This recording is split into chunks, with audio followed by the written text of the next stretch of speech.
At the Earth's Core. Chapter 5. Slaves. As we descended the broad staircase which led to the main avenue of Phutra, I caught my first sight of the dominant race of the inner world.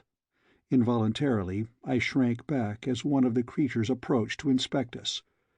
A more hideous thing it would be impossible to imagine. The all-powerful Mahars of Pellucidar are great reptiles, some 6 or 8 feet in length, with long narrow heads and great round eyes. Their beak-like mouths are lined with sharp white fangs, and the backs of their huge lizard bodies are serrated into bony ridges from their necks to the end of their long tails. Their feet are equipped with 3 webbed toes, while from the forefeet membranous wings, which are attached to their bodies just in front of the hind legs, protrude at an angle of 45 degrees toward the rear, ending in sharp points several feet above their bodies. I glanced at Perry as the thing passed me to inspect him. The old man was gazing at the horrid creature with wide, astonished eyes. When it passed on, he turned to me. "A Ramphorhynchus of the Middle Oolitic, David," he said. "But gad, how enormous! The largest remains we ever have discovered have never indicated a size greater than that attained by an ordinary crow." As we continued on through the main avenue of Phutra, we saw many thousands of the creatures coming and going upon their daily duties. They paid but little attention to us. Phutra is laid out underground with a regularity that indicates remarkable engineering skill. It is hewn from solid limestone strata. The streets are broad and of a uniform height of 20 feet. At intervals, tubes pierce the roof of this underground city, and by means of lenses and reflectors transmit the sunlight, softened and diffused to dispel what would otherwise be Cimmerian darkness. In like manner, air is introduced. Perry and I were taken, with Ghak, to a large public building, where one of the Sagoths who had formed our guard explained to a Maharan official the circumstances surrounding our capture. The method of communication between these two was remarkable in that no spoken words were exchanged. They employed a species of sign language. As I was to learn later, the Mahars have no ears, not any spoken language. Among themselves they communicate by means of what Perry says must be a 6th sense which is cognizant of a 4th dimension. I never did quite grasp him, though he endeavored to explain it to me upon numerous occasions. I suggested telepathy, but he said no, that it was not telepathy, since they could only communicate when in each other's presence, nor could they talk with the Sagoths or the other inhabitants of Pellucidar by the same method they use to converse with one another. "What they do," said Perry, "is to project their thoughts into the 4th dimension, when they become appreciable to the 6th sense of their listener. Do I make myself quite clear?" "You do not, Perry," I replied. He shook his head in despair and returned to his work. They had set us to carrying a great accumulation of Maharan literature from one apartment to another, and there arranging it upon shelves. I suggested to Perry that we were in the public library of Phutra. But later, as he commenced to discover the key to their written language, he assured me that we were handling the ancient archives of the race. During this period my thoughts were continually upon Dian the Beautiful. I was, of course, glad that she had escaped the Mahars, and the fate that had been suggested by the Sagoth who had threatened to purchase her upon our arrival at Phutra. I often wondered if the little party of fugitives had been overtaken by the guards who had returned to search for them. Sometimes I was not so sure but that I should have been more contented to know that Dian was here in Phutra, than to think of her at the mercy of Hooja the Sly One. Ghak, Perry, and I often talked together of possible escape, but the Sarian was so steeped in his lifelong belief that no one could escape from the Mahars except by a miracle, that he was not much aid to us. His attitude was of one who waits for the miracle to come to him. At my suggestion, Perry and I fashioned some swords of scraps of iron, which we discovered among some rubbish in the cells where we slept, for we were permitted almost unrestrained freedom of action within the limits of the building to which we had been assigned. So great were the number of slaves who waited upon the inhabitants of Phutra that none of us was apt to be overburdened with work, nor were our masters unkind to us. We hid our new weapons beneath the skins which formed our beds, and when Perry conceived the idea of making bows and arrows, weapons apparently unknown within Pellucidar. Next came shields, but these I found it easier to steal from the walls of the outer guardroom of the building. We had completed these arrangements for our protection after leaving Phutra, when the Sagoths who had been sent to recapture the escaped prisoners returned with 4 of them, of whom Hooja was one. Dian and the 2 others had eluded them. It so happened that Hooja was confined in the same building with us.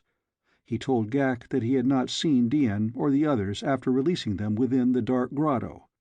What had become of them he had not the faintest conception. They might be wandering yet, lost within the labyrinthine tunnel, if not dead from starvation. I was now still further apprehensive as to the fate of Dian, and at this time, I imagine, came the first realization that my affection for the girl might be prompted by more than friendship. During my waking hours she was constantly the subject of my thoughts, and when I slept her dear face haunted my dreams. More than ever was I determined to escape the Mahars. "Perry," I confided to the old man, "if I have to search every inch of this diminutive world, I am going to find Dian the Beautiful and right the wrong I unintentionally did her." That was the excuse I made for Perry's benefit. "Diminutive world?" he scoffed. "You don't know what you're talking about, my boy." And then he showed me a map of Pellucidar which he had recently discovered among the manuscript he was arranging. "Look," he cried, pointing to it. "This is evidently water, and all this land. Do you notice the general configuration of the 2 areas? Where the oceans are upon the outer crust is land here. These relatively small areas of ocean follow the general lines of the continents of the outer world. We know that the crust of the globe is 500 miles in thickness. Then the inside diameter of Pellucidar must be 7,000 miles, and the superficial area 165,480,000 square miles. 3/4 of this is land. Think of it! A land area of 124,110,000 square miles. Our own world contains but 53 million square miles of land, the balance of its surface being covered by water. Just as we often compare nations by their relative land areas, so if we compare these 2 worlds in the same way, we have the strange anomaly of a larger world within a smaller one. Where within the vast Pellucidar would you search for your Dian? Without stars, or moon, or changing sun, how could you find her even though you knew where she might be found?" The proposition was a corker. It quite took my breath away, but I found that it left me all the more determined to attempt it. "If Ghak will accompany us, we may be able to do it," I suggested. Perry and I sought him out and put the question straight to him.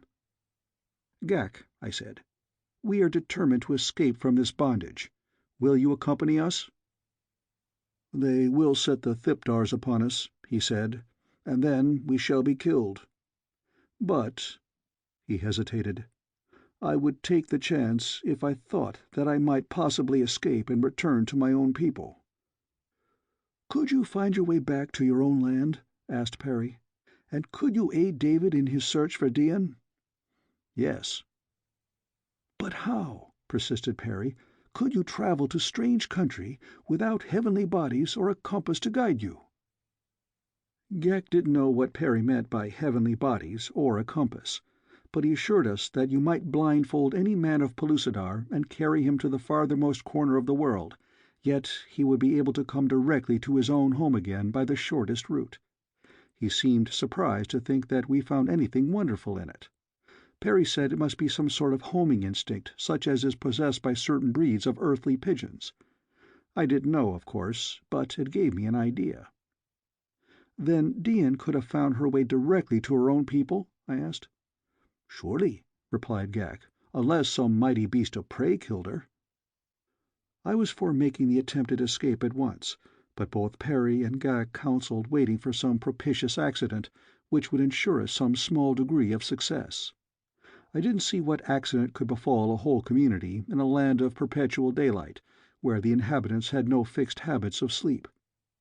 Why, I am sure that some of the Mahars never sleep, while others may, at long intervals, crawl into the dark recesses beneath their dwellings and curl up in protracted slumber. Perry says that if a Mahar stays awake for 3 years, he will make up all his lost sleep in a long year's snooze. That may be all true, but I never saw but 3 of them asleep, and it was the sight of these 3 that gave me a suggestion for our means of escape. I had been searching about far below the levels that we slaves were supposed to frequent, possibly 50 feet beneath the main floor of the building, among a network of corridors and apartments, when I came suddenly upon 3 Mahars curled up upon a bed of skins. At first I thought they were dead, but later their regular breathing convinced me of my error. Like a flash, the thought came to me of the marvelous opportunity these sleeping reptiles offered, as a means of eluding the watchfulness of our captors and the Sagoth guards. Hastening back to Perry, where he pored over a musty pile of, to me, meaningless hieroglyphics, I explained my plan to him. To my surprise, he was horrified. "It would be murder, David," he cried. "Murder to kill a reptilian monster?" I asked in astonishment. "Here they are not monsters, David," he replied. "Here they are the dominant race. We are the monsters, the lower orders. In Pellucidar, evolution has progressed along different lines than upon the outer earth. These terrible convulsions of nature time and time again wiped out the existing species. But for this fact, some monster of the Saurozoic epoch might rule today upon our own world. We see here what might well have occurred in our own history had conditions been what they have been here. Life within Pellucidar is far younger than upon the outer crust. Here man has but reached a stage analogous to the Stone Age of our own world's history, but for countless millions of years these reptiles have been progressing. Possibly it is the 6th sense which I am sure they possess that has given them an advantage over the other and more frightfully armed of their fellows, but this we may never know. They look upon us as we look upon the beasts of our fields, and I learn from the written records that other races of Mahars feed upon men. They keep them in great droves, as we keep cattle.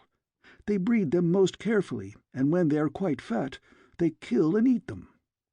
I shuddered. "What is there horrible about it, David?" the old man asked. "They understand us no better than we understand the lower animals of our own world. Why, I have come across here very learned discussions of the question as to whether Ghaks, that is men, have any means of communication. One writer claims that we do not even reason, that our every act is mechanical or instinctive. The dominant race of Pellucidar, David, have not yet learned that men converse among themselves or reason. Because we do not converse as they do, it is beyond them to imagine that we converse at all. It is thus that we reason in relation to the brutes of our own world. They know that the Sagoths have a spoken language, but they cannot comprehend it, or how it manifests itself, since they have no auditory apparatus. They believe that the motion of the lips alone convey the meaning. That the Sagoths can communicate with us is incomprehensible to them. Yes, David," he concluded, "it would entail murder to carry out your plan." "Very well, then, Perry," I replied. "I shall become a murderer." He got me to go over the plan again most carefully, and for some reason, which was not at the time clear to me, insisted upon a very careful description of the apartments and corridors I had just explored. "I wonder, David," he said at length, "as you are determined to carry out your wild scheme, if we could not accomplish something of very real and lasting benefit for the human race of Pellucidar at the same time. Listen, I have learned much of a most surprising nature from these archives of the Mahars. That you may not appreciate my plan, I shall briefly outline the history of the race. Once the males were all-powerful, but ages ago the females, little by little, assumed the mastery. For other ages no noticeable change took place in the race of Mahars. It continued to progress under the intelligent and beneficent rule of the ladies. Science took vast strides. This was especially true of the sciences which we know as biology and eugenics. Finally, a certain female scientist announced the fact that she had discovered a method whereby eggs might be fertilized by chemical means after they were laid. All true reptiles, you know, are hatched from eggs. What happened? Immediately the necessity for males ceased to exist. The race was no longer dependent upon them. More ages elapsed until at the present time we find a race consisting exclusively of females. But here is the point. The secret of this chemical formula is kept by a single race of Mahars. It is in the city of Phutra, and unless I am greatly in error, I judge from your description of the vaults through which you passed today that it lies hidden in the cellar of this building. For two reasons they hide it away and guard it jealously. First, because upon it depends the very life of the race of Mahars, and second, owing to the fact that when it was public property as at first, so many were experimenting with it that the danger of overpopulation became very grave. David, if we can escape, and at the same time take with us this great secret, what will we not have accomplished for the human race within Pellucidar? The very thought of it fairly overpowered me. Why, we too would be the means of placing the men of the inner world in their rightful place among created things. Only the Sagoths would then stand between them and absolute supremacy, and I was not quite sure but that the Sagoths owed all their power to the greater intelligence of the Mahars. I could not believe that these gorilla-like beasts were the mental superiors of the human race of Pellucidar. "Why, Perry," I exclaimed, "you and I may reclaim a whole world. Together we can lead the races of men out of the darkness of ignorance into the light of advancement and civilization. At one step we may carry them from the age of stone to the 20th century. It's marvelous, absolutely marvelous, just to think about it." "David," said the old man, "I believe that God sent us here for just that purpose. It shall be my life work to teach them His word, to lead them into the light of His mercy while we are training their hearts and hands in the ways of culture and civilization." "You are right, Perry," I said, "and while you are teaching them to pray, I'll be teaching them to fight, and between us we'll make a race of men that will be an honor to us both." Ghak had entered the apartment some time before we concluded our conversation, and now he wanted to know what we were so excited about. Perry thought we had best not tell him too much, and so I only explained that I had a plan for escape. When I had outlined it to him, he seemed about as horror-struck as Perry had been, but for a different reason. The hairy one only considered the horrible fate that would be ours were we discovered, but at last I prevailed upon him to accept my plan as the only feasible one, and when I had assured him that I would take all the responsibility for it were we captured, he accorded a reluctant assent. End of Chapter 5.